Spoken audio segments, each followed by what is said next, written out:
네, 여러분 안녕하세요. 무선생입니다. 새 정부 부동산 정책이 이번 주에 발표될 것으로 전망이 되고 있는 가운데 그것이 어떤 방향까지 나올지 궁금함을 자아내고 있습니다. 오늘 함께 살펴보도록 하겠습니다. 인수위 부동산 논의가 이제 정리 단계이고 250만 호 공급 로드맵에 얼개가 드러날 것 같다. 그리고 현재 그럼에도 불구하고 강남이나 분당 등의 재건축 호재로 인해서 집값 상승세가 좀 이어진다면 규제 완화 발표에 대한 부작용도 있을 수 있다라는 기사입니다. 먼저 이제 대통령직 인수위원회가 새 정부의 부동산 정책 방향을 발표한 것으로 보이는데 지금 주택 250만 호를 공급하겠다고 윤석열 당선인이 공언을 했었으니까 이 부분에 대한 발표가 이어질 것으로 보입니다. 그런데 지금 현 정부 바뀌는 새 정부에서는 재건축과 재개발을 통한 도심 내 신규 공급을 이제 역점 사업으로 삼고 있기 때문에 이것이 주를 이룰 것인데 문제는 이런 재개발과 재건축이 항상 호재로 이어지기 때문에 갖고 있는 소유주들이나 새로운 투자자들이 유입될 수 있는 분위기가 있고 그런 것들이 또 주택 가격을 끌어올리는 영향을 미칠 수 있기 때문에 사실 정치인들 그리고 정당과 정부는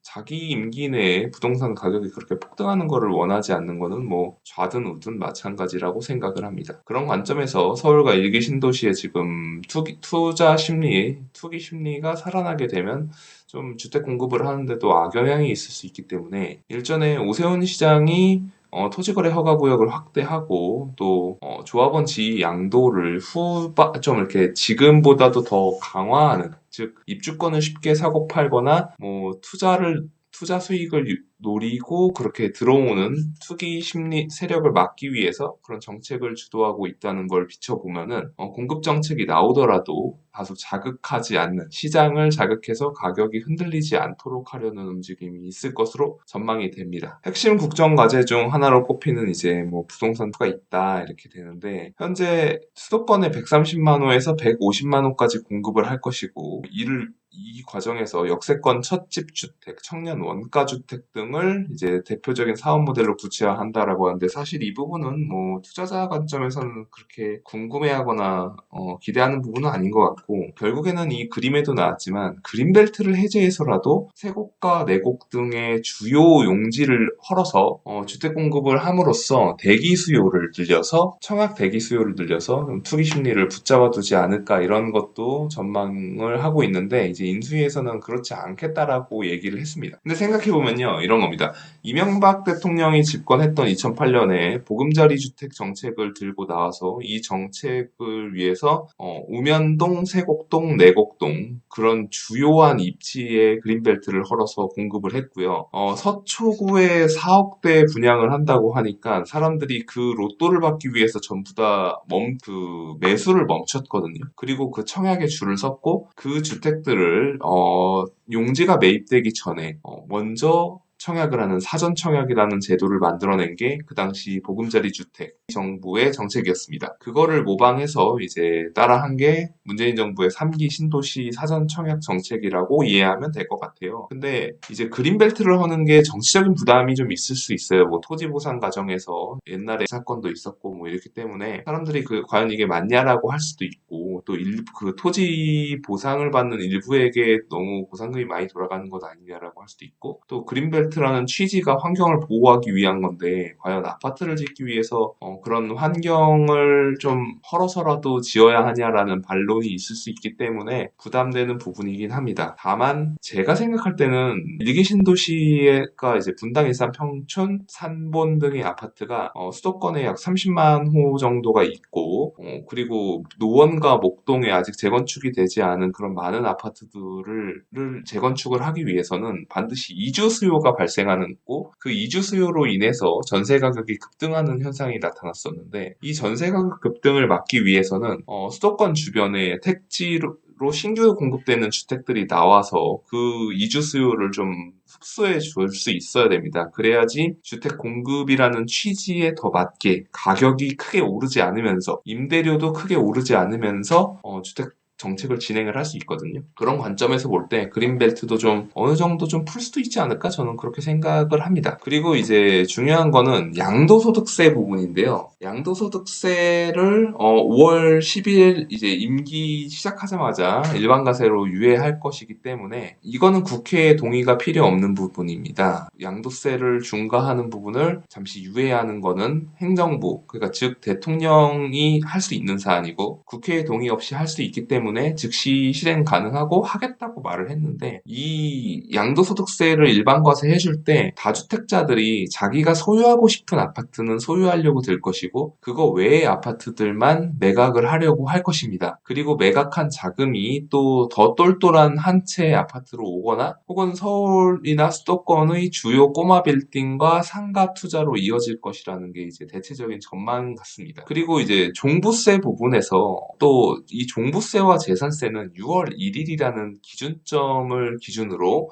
세금이 부과되고 그 세금의 기준이 되는 건 공시가격이라는 게 있습니다. 근데 이 공시가격을 좀 낮춰줌으로써 올해 재산세와 종합부동산세의 부담을 낮춰주는 게 현재 윤석열 정부가 좀 추진하고 있는 부분일 것이라고 생각이 들고요. 더욱이 6월에 지방선거가 있고 이런 지방선거를 앞두고 있을 때는 보수당에서는 항상 감세가 주요 정책이기 때문에 또 정권까지 바뀌었고 6월 1일이 재산세와 종부세 부과일 기준인 것을 보면은 6월에 있을 선거를 두고 공시가격을 좀 낮춰서 세금 부담을 낮춰줄 것으로 좀 보이는 부분이 있습니다. 그렇지만 사실 구체적으로 어떤 정책이 발표될지는 좀 더 지켜봐야 할 것이, 현재 시장이 좀 안정되는 모습을 보이고 있는데 물론 그 안정되는 모습은 대선도 있었고 대출 규제도 강화됐었고 그리고 금리 인상도 있었습니다. 그리고 미국의 장단기 금리가 역전이 되면서 경제 침체 우려도 좀 반영이 되면서 사람들의 매수 심리가 꺾인 부분도 있고 그동안 또 너무 많이 오른 것도 있었고요. 그런 상황에서 시장을 자극해서 좀 가격이 올라가는 거를 방치하지는 않을 것 같다 이런 생각이 들어서 저희가 생각하는 부분보다는 조금 싱겁게 정책이 나올 수도 있지 않을까 생각합니다. 그리고 이번 주에 주요 뉴스가 오세훈 시장이 이제 피눈물 닦을 수 있을까 해서 서울 세운지구, 이 세운지구라는 게 종로에 있는 을지로와 종로에 위치한 곳인데 뭐 옛날에는 60년대 강남 개발이 되기 전에는 서울의 아주 핵심 상권이고 주거지였고 연예인들과 고위층들이 많이 살던 지역이었어요. 물론 그곳이 서울 중심 원도심이었고 강남도 없었기 때문에 물론 그랬는데요. 이제 이 부분이 개발된 지가 오래되면서 주변부로 서울이 주변부로 확장이 되고 더 멀리 한강 이남인 강남을 개발하면서 많은 학교, 관공서 그리고 주택들, 뭐 아파트, 기업들이 강남으로 이주를 했죠. 서울의 역사가 이제 그렇게 되는데 이제 다시 이 종로 세운지구 일대를 재개발하는 그런 현상으로 나타나고 있고 그 종로 세운지구 개발하는 게 이번 주 수요일인 19일 날 현대 힐스테이트 세운 센트럴 1순위 청약이 진행이 됩니다. 뭐 오피스텔도 분양을 했고 생활형 숙박시설도 했고 또 이제 무순위 주축, 소위 말하는 줍줍도 할 건데요. 이번 주 19일에 분양하는 이 힐스테이트 세운 센트럴은 아파트입니다. 여러분들이 좋아하는 아파트이고, 뭐 저도 좋아하는 아파트. 이게 429가구가 분양을 할 예정이고요. 이렇게 분양을 하고 나면은, 이 인근에 학군을 빼고는 아주 시설이 잘 돼 있거든요. 당연히 잘 돼 있죠. 원도심이기 때문에 이 도시라는 건요. 가장 중심부가 제일 먼저 개발이 되고 주변부로 뻗어나갑니다. 왜냐하면 당연히 그렇게 되는 게 이 중심부에 일자리와 관공서와 주거지역이 몰려있고 그에 따라서 돈도 이 주변으로 몰려있는데 땅이라는 거는 한계가 있기 때문에 주변에 주택들을 지으면서 쭉 뻗어나가는 현상이 나타납니다. 종로와 중구가 서울 중심이었고 그곳이 원도심이 되었고 그 다음에 확장된 곳이 용산, 그 다음이 영등포 일대, 구로 일대 이렇게 1호선 라인을 따라서 개발이 됐었거든요. 그러다가 이 서울 강북 지역이 이제 한계에 들어차니까 강남 지역으로 이제 확장이 됐는데요. 그 과정에서 강남이라는 지역은 서초구, 강남구, 송파구를 모두 계획도시로 만들었기 때문에 굉장히 정비가 잘 되었었는데, 반면에 중구하고 종로구를 서브하던 지역이었던 마포구와 성동구, 그런 지역들은 다소 낙후돼서 판자촌 같은 집들도 굉장히 많았고, 뉴타운 사업을 하기 전까지 정비가 되지 않아서 되게 낙후된 모습이 많았습니다. 그렇지만은 기본 인프라가 좋았기 때문에 그 지역이 주거와 기업들이 들어올 수 있는 빌딩들이 모두 상업지구가 재개발이 완료되면서 다시 사람들이 몰려들었고, 마용성이라는 말이 나올 만큼 핵심 업무 주거 지구로 발돋움했는데요. 마찬가지로 이런 관점에서 보면은 종로 세운지구 역시 지금 가보면 좀